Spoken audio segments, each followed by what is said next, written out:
ಇವತ್ತು ಆಲೂ ಕ್ಯಾಪ್ಸಿಕಮ್ ಮಸಾಲ ರೈಸ್ನ ಯಾವ ರೀತಿ ಮಾಡೋದು ಅಂತೇಳಿ ತೋರಿಸ್ಕೊಡ್ತಾ ಇದ್ದೀನಿ. ಮನೆಗೆ ಯಾರಾದರೂ ಗೆಸ್ಟ್ ಬಂದಾಗ ಈ ರೀತಿದೊಂದು ರೆಸಿಪಿ ಮಾಡಿ ತುಂಬಾ ಚೆನ್ನಾಗಿರುತ್ತೆ. ವಿಡಿಯೋ ಸ್ಟಾರ್ಟ್ ಮಾಡೋದಕ್ಕಿಂತ ಮುಂಚೆ ನೀವಿನ್ನೂ ನನ್ನ ಚಾನಲ್ನ ಸಬ್ಸ್ಕ್ರೈಬ್ ಮಾಡ್ಕೊಂಡಿಲ್ಲ ಅಂದರೆ ಈ ಕೂಡಲೇ ಕೆಳಗಡೆ ಕಾಣಿಸ್ತಾ ಇರೋ ರೆಡ್ ಕಲರ್ ಸಬ್ಸ್ಕ್ರೈಬ್ ಬಟನ್ ಮೇಲೆ ಕ್ಲಿಕ್ ಮಾಡಿ. ಹಾಗೆ ನನ್ನ ಮುಂದಿನ ವಿಡಿಯೋ ನೋಟಿಫಿಕೇಷನ್ಗಾಗಿ ಪಕ್ಕದಲ್ಲೇ ಕಾಣಿಸೋ ಬೆಲ್ಲೈಕನ್ ಮೇಲೆ ಕೂಡ ಕ್ಲಿಕ್ ಮಾಡ್ಕೊಳ್ಳಿ. ಬನ್ನಿ ಇವಾಗ ಆಲೂ ಕ್ಯಾಪ್ಸಿಕಮ್ ಮಸಾಲ ರೈಸ್ನ ಯಾವ ರೀತಿ ಮಾಡೋದು ಅಂತೇಳಿ ನೋಡ್ಕೊಳ್ಳೋಣ. ಮೊದಲಿಗೆ ನಾನಿಲ್ಲಿ ಒಂದು ಫ್ರೈಯಿಂಗ್ ಪ್ಯಾನ್ ಇಟ್ಕೊಂಡಿದ್ದೀನಿ ಸ್ಟವ್ ಮೇಲೆ. ಇದಕ್ಕೆ 1 ಟೇಬಲ್ ಸ್ಪೂನು ಧನಿಯಾ ಬೀಜ ಹಾಕ್ತಾಯಿದ್ದೀನಿ. ಹಾಗೆ ಅರ್ಧ ಟೇಬಲ್ ಸ್ಪೂನು ಉದ್ದಿನಬೇಳೆ ಹಾಕ್ತಾಯಿದ್ದೀನಿ. ಜೊತೆಗೆ ನಾನಿಲ್ಲಿ ಅರ್ಧ ಟೇಬಲ್ ಸ್ಪೂನಷ್ಟು ಕಡಲೆಬೇಳೆ ಕೂಡ ಹಾಕ್ತಾಯಿದ್ದೀನಿ.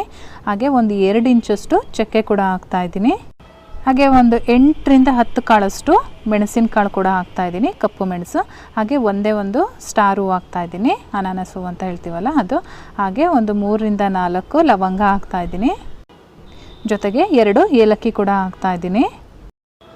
ಹಾಗೆ ಒಂದು ಅರ್ಧ ಟೀ ಸ್ಪೂನಷ್ಟು ಮೆಂತ್ಯ ಹಾಕ್ತಾಯಿದ್ದೀನಿ, ಮೆಂತ್ಯ ಕಾಳು. ಜೊತೆಗೆ ಒಂದು ಅರ್ಧ ಟೀ ಸ್ಪೂನಷ್ಟು ಗಸಗಸೆ ಕೂಡ ಹಾಕ್ಕೊಳ್ತಾ ಇದ್ದೀನಿ. ಒಂದು 1/4 ಟೀ ಸ್ಪೂನಷ್ಟು ಹಿಂಗೆ ಹಾಕ್ತಾಯಿದ್ದೀನಿ. ಇವಾಗ ಇದನ್ನೆಲ್ಲ ಫ್ರೈ ಮಾಡ್ಕೊಳ್ಳೋಣ. ಮೀಡಿಯಮ್ ಫ್ಲೇಮಲ್ಲಿ ಇಟ್ಕೊಂಡು ಫ್ರೈ ಮಾಡ್ಕೋಬೇಕು. ಮೀಡಿಯಮ್ ಫ್ಲೇಮಲ್ಲಿ ಇಟ್ಕೊಂಡು ಫ್ರೈ ಮಾಡ್ಕೊಳ್ಳೋದ್ರಿಂದ ನಮಗೆ ಫ್ಲೇವರು ಚೆನ್ನಾಗಿ ಬರುತ್ತೆ. ಇವಾಗ ನೋಡಿ ಇದು ರೆಡಿಯಾಗಿದೆ. ನಾನು 1 ರಿಂದ 1.5 ನಿಮಿಷಗಳ ಕಾಲ ಫ್ರೈ ಮಾಡ್ಕೊಂಡಿದ್ದೀನಿ. ಅದನ್ನು ಡೈರೆಕ್ಟಾಗಿ ನಾನು ಮಿಕ್ಸಿ ಜಾರ್ಗೆ ಹಾಕ್ಕೊಂಡಿದ್ದೀನಿ. ಇವಾಗ ಇದೇ ಪ್ಯಾನ್ಗೆ 1 ಟೀ ಸ್ಪೂನಷ್ಟು ಎಣ್ಣೆ ಹಾಕ್ಕೊಂಡು 2 ಹಸಿಮೆಣಸಿನ್ಕಾಯಿ ಹಾಗೆ ಒಂದು 7 ರಿಂದ 8 ಬ್ಯಾಡಗಿ ಮೆಣಸಿನ್ಕಾಯಿ ಹಾಕ್ಕೊಂಡಿದ್ದೀನಿ. ನಿಮಗೆ ಖಾರ ಬೇಡ ಅಂತ ಅನಿಸಿದರೆ ಹಸಿಮೆಣಸಿನ್ಕಾಯಿನ ಸ್ಕಿಪ್ ಮಾಡ್ಕೊಳ್ಳಿ. ಇವಾಗ ನೋಡಿ ಇದು ಕೂಡ ಫ್ರೈ ಆಗಿದೆ. ಇವಾಗ ಇದನ್ನು ಕೂಡ ನಾನು ಮಿಕ್ಸಿ ಜಾರ್ ಒಳಗಡೆ ಹಾಕೋತೀನಿ. ಅದ್ರ ಜೊತೆಗೆ ನಾನಿಲ್ಲಿ ಒಂದು 2 ಟೇಬಲ್ ಸ್ಪೂನಷ್ಟು ತೆಂಗಿನಕಾಯಿ ತುರಿ ಹಾಕೋತಾ ಇದ್ದೀನಿ. ಹಾಗೆ 1 ಬೆಳ್ಳುಳ್ಳಿ, ಒಂದು 2 ಇಂಚಷ್ಟು ಶುಂಠಿ ಕೂಡ ಹಾಕ್ಕೊಂಡು ಸ್ವಲ್ಪ ನೀರು ಹಾಕ್ಕೊಂಡು ಇದನ್ನು ನುಣ್ಣಗೆ ರುಬ್ಕೊಳ್ಳೋಣ. ನೋಡಿ ಇವಾಗ ನಾನು ನುಣ್ಣಗೆ ರುಬ್ಕೊಂಡು ಬಂದಿದ್ದೀನಿ. ಇದನ್ನು ಒಂದು ಸೈಡಲ್ಲಿ ಎತ್ತಿಟ್ಕೊಂಡಿರೋಣ. ಇವಾಗ ನಾನಿಲ್ಲಿ ಸ್ಟವ್ ಮೇಲೆ ಕುಕ್ಕರ್ ಇಟ್ಕೊಂಡು ಅದಕ್ಕೆ ಒಂದು 2 ಟೇಬಲ್ ಸ್ಪೂನಷ್ಟು ಎಣ್ಣೆ ಹಾಕ್ಕೊಂಡಿದ್ದೀನಿ. ಹಾಗೆ 1 ಪಲಾವ್ ಎಲೆ ಹಾಕ್ತಾಯಿದ್ದೀನಿ, ಬಿರಿಯಾನಿ ಎಲೆ ಅಥವಾ ಪಲಾವ್ ಎಲೆ ಅಂತ ಏನು ಹೇಳ್ತೀವಿ ಅದನ್ನು ಹಾಕ್ಕೊಳ್ತಾ ಇದ್ದೀನಿ. ಹಾಗೆ ಸ್ವಲ್ಪ ನಾನು ಪುದೀನ ಸೊಪ್ಪನ್ನು ಒಗ್ಗರಣೆಗೆ ಹಾಕ್ತಾಯಿದ್ದೀನಿ. ಒಗ್ಗರಣೆಗೆ ಹಾಕೋದ್ರಿಂದ ಚೆನ್ನಾಗಿರುತ್ತೆ.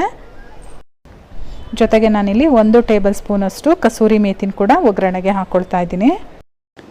ಹಾಗೆ ಇದನ್ನು ಒಂದು 10 ಸೆಕೆಂಡು ಫ್ರೈ ಮಾಡ್ಕೊಳ್ಳೋಣ. ಇವಾಗ ಇದಕ್ಕೆ ನಾನು 1 ದೊಡ್ಡ ಗಾತ್ರದ ಈರುಳ್ಳಿನ ಈ ರೀತಿ ಉದ್ದವಾಗಿ ಕಟ್ ಮಾಡಿ ಇಟ್ಕೊಂಡಿದ್ದೆ. ಅದನ್ನು ಕೂಡ ಇದರೊಳಗಡೆ ಹಾಕ್ಕೊಂಡು ಬಾಡಿಸ್ಕೊಳ್ತಾ ಇದ್ದೀನಿ.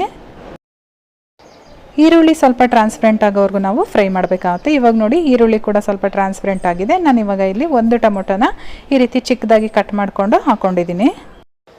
ಟೊಮೊಟೊ ಫುಲ್ ಸಾಫ್ಟ್ ಆಗೋವರೆಗೂ ನಾವೇನು ಫ್ರೈ ಮಾಡೋ ಅವಶ್ಯಕತೆ ಇಲ್ಲ. ಎಲ್ಲ ಚೆನ್ನಾಗಿ ಮಿಕ್ಸ್ ಆದಮೇಲೆ ನಾವು ಮಸಾಲ ರುಬ್ಬಿಟ್ಕೊಂಡಿರ್ತೀವಲ್ಲ ಆ ಮಸಾಲೆನ ಇದರೊಳಗಡೆ ಹಾಕ್ಕೊಂಡು ಮಸಾಲೆದ ಹಸಿ ವಾಸನೆ ಏನಿದೆ ಆ ಹಸಿ ವಾಸನೆ ಎಲ್ಲ ಹೋಗೋವರೆಗೂ ನಾವು ಫ್ರೈ ಮಾಡ್ಕೋಬೇಕಾಗತ್ತೆ. ಲೋ ಫ್ಲೇಮಲ್ಲಿ ಇಟ್ಕೊಂಡು 1 ನಿಮಿಷ ಫ್ರೈ ಮಾಡಿಕೊಂಡ್ರೆ ಸಾಕಾಗುತ್ತೆ. ಇವಾಗ ನೋಡಿ ಮಸಾಲೆದು ಹಸಿ ವಾಸನೆ ಎಲ್ಲ ಹೋಗಿದೆ. ಈ ಟೈಮಲ್ಲಿ ನಾನು 1 ದೊಡ್ಡ ಗಾತ್ರದ ಕ್ಯಾಪ್ಸಿಕಮ್ನ ಕ್ಯೂಬ್ ಟೈಪಲ್ಲಿ ಕಟ್ ಮಾಡಿ ಇಟ್ಕೊಂಡಿದ್ದೆ. ಹಾಗೆ 2 ಆಲೂಗೆಡ್ಡೆನೂ ಕೂಡ ಕ್ಯೂಬ್ ಟೈಪಲ್ಲೇ ಕಟ್ ಮಾಡಿ ಇಟ್ಕೊಂಡಿದ್ದೀನಿ. ನೀವು ಇದೇ ಥರ ಕಟ್ ಮಾಡ್ಕೋಬೇಕು ಅಂತ ಏನಿಲ್ಲ. ನಿಮಗೆ ಯಾವ ಶೇಪಲ್ಲಿ ಇಷ್ಟ ಆಗುತ್ತೋ ಉದ್ದುದ್ವಾಗಿ ಬೇಕು ಅಂದರೆ ಆ ರೀತಿ ಕೂಡ ನೀವು ಕಟ್ ಮಾಡ್ಕೊಂಡು ಹಾಕೋಬೋದು. ಇವಾಗ ಇದೆರಡನ್ನೂ ಹಾಕಿದ ಮೇಲೆ ಚೆನ್ನಾಗಿ ಒಂದ್ಸರಿ ಮಿಕ್ಸ್ ಮಾಡ್ಕೊಳ್ಳೋಣ. ನಾನಿಲ್ಲಿ 1.5 ಲೋಟದಷ್ಟು ಅಕ್ಕಿ ಹಾಕ್ತಾಯಿದ್ದೀನಿ. ಮಾಮೂಲಿ ಸೋನಾ ಮಸೂರಿ ಅಕ್ಕಿ ಹಾಕ್ತಾಯಿದ್ದೀನಿ. ನಾನಿಲ್ಲಿ ಅಕ್ಕಿನ ನೆನೆಸಿಲ್ಲ, ಡೈರೆಕ್ಟು ವಾಶ್ ಮಾಡಿಕೊಂಡು ಹಾಕಿದ್ದೀನಿ. ಅದ್ರ ಜೊತೆಗೆ ನಾನು ಕೊತ್ತಂಬರಿ ಸೊಪ್ಪನ್ನು ಹಾಕ್ಕೊಂಡು ಚೆನ್ನಾಗಿ ಮಿಕ್ಸ್ ಮಾಡ್ಕೊತಾ ಇದ್ದೀನಿ. ಹಾಗೆ ಒಂದು 10 ರಿಂದ 20 ಸೆಕೆಂಡ್ಗಳ ಕಾಲ ನಾವು ಇದರೊಳಗಡೆ ಫ್ರೈ ಮಾಡ್ಕೊಳ್ಳೋಣ.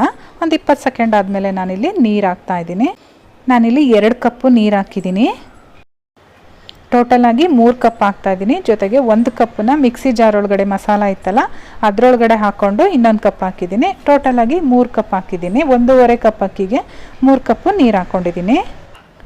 ಇವಾಗ ಇದಕ್ಕೆ ತುಪ್ಪ ಹಾಕ್ತಾಯಿದ್ದೀನಿ. ನೀವು ತುಪ್ಪನ ಒಗ್ಗರಣೆಲಿ ಕೂಡ ಹಾಕೋಬೋದು ಅಥವಾ ಲಾಸ್ಟಲ್ಲಿ ಈ ರೀತಿ ಹಾಕಿ ಒಂದ್ಸರಿ ಮಿಕ್ಸ್ ಮಾಡಿದರೆ ಅದು ಕೂಡ ಚೆನ್ನಾಗಿರುತ್ತೆ. ಜೊತೆಗೆ ರುಚಿಗೆ ತಕ್ಕಷ್ಟು ಉಪ್ಪನ್ನು ಕೂಡ ಹಾಕ್ತಾಯಿದ್ದೀನಿ. ತುಪ್ಪನ ಈ ರೀತಿ ಲಾಸ್ಟಲ್ಲಿ ಹಾಕೋದ್ರಿಂದ ಟೇಸ್ಟ್ ತುಂಬಾ ಚೆನ್ನಾಗಿರುತ್ತೆ. ಇವಾಗ ಇದನ್ನೆಲ್ಲ ಚೆನ್ನಾಗಿ ಮಿಕ್ಸ್ ಮಾಡಿಕೊಂಡು ಒಂದು ಲಿಡ್ ಕ್ಲೋಸ್ ಮಾಡ್ಕೊಳ್ಳೋಣ. ಲಿಡ್ ಕ್ಲೋಸ್ ಮಾಡಿ 2 ವಿಷಲ್ ತೊಗೊಂಡ್ರೆ ಸಾಕಾಗುತ್ತೆ.